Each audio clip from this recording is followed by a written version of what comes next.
28 मराठीमध्ये आपले स्वागत आहे। आजच्या मोठ्या बातम्यांबद्दल बोलूया। कळमेश्वर पोलीस स्टेशन हद्दीत डोरली येथे अपघातात महिलेचा मृत्यू।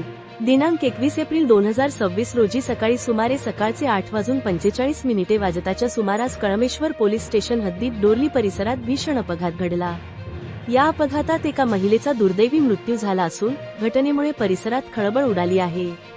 मिळालेल्या माहितीनुसार संबंधित महिला आपल्या कामावर जात असताना नागपूरवरून काटोल मार्गावर जात असणारी ट्रॅव्हल्स बस MH40Y0013 वाहनाने चिरडले। या संपूर्ण घटनेत स्थानिक लोकांनी व सामाजिक कार्यकर्ते व रुग्णसेवक मंगेश भाऊ गमे यांनी तत्परता दाखवत मृत महिलेचा मृतदेह ग्रामीण रुग्णालय कळमेश्वर येथे पोहोचविण्यासाठी महत्त्वाची भूमिका बजावली। घटनेची माहिती मिळताच पोलिसांनी घटनास्थळी धाव घेतली असून पुढील तपास पोलीस निरीक्षक कळमेश्वर मनोजजी काळबांडे, PSI प्रशांत खोब्रागडे, मनीष सोनवणे यांच्या मार्गदर्शनात तपास सुरू आहे। कळमेश्वर तहसील रिपोर्टर मंगेश गमेची रिपोर्ट।